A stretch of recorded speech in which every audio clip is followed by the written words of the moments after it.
கேட்டா நம்முடைய உள்ளத்தை யாருக்கு அர்ப்பணிக்கலாம்? இயேசுவுக்கு. சொல்லுங்க.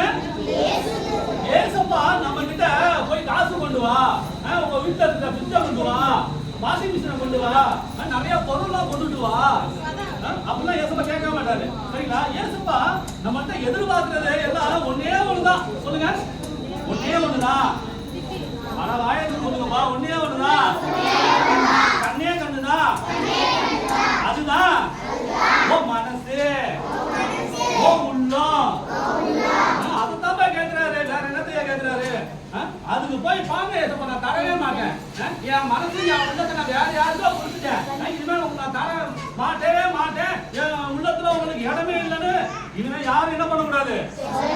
சொல்லவே கூடாது. முதல்ல நம்முடைய உள்ளத்துல யாருக்கு தான் இடம் வேணும்? ஏசப்பாவுக்கு தான் முதலிடம். சொல்லுங்க. அதுக்கு அப்புறம் தான் எல்லாமே. சொல்லுங்க.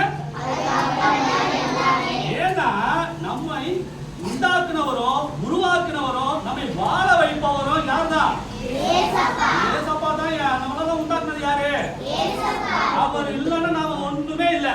நம்ம பிறந்திருக்கவே முடியாது. சரிங்களா? நம்ம அப்பா அம்மாவே பார்த்துக்க மாட்டோம். அப்போ இதுக்கெல்லாம் காரணம் யாரு?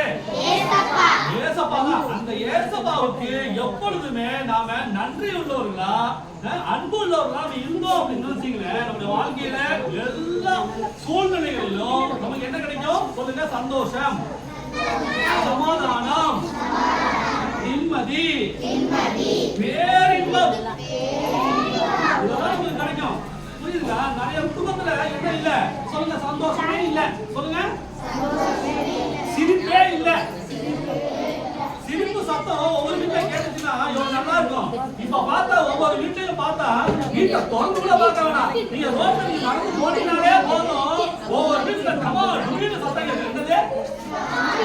பாத்திரம் ஊடுற சத்தமா கேட்டா அங்க எத்தனை பேர் அடி வாங்கிட்டு இருக்காங்க உங்களுக்கு தெரியுமா? நிறைய பேர் அடி வாங்கிட்டு இருக்காங்க. பாத்திரம் ஊடுற சத்தம், கட்டை ஊடுற சத்தமா கேட்டுட்டே இருக்கும். அப்படிதான் என்ன நடந்துட்டு இருக்கு?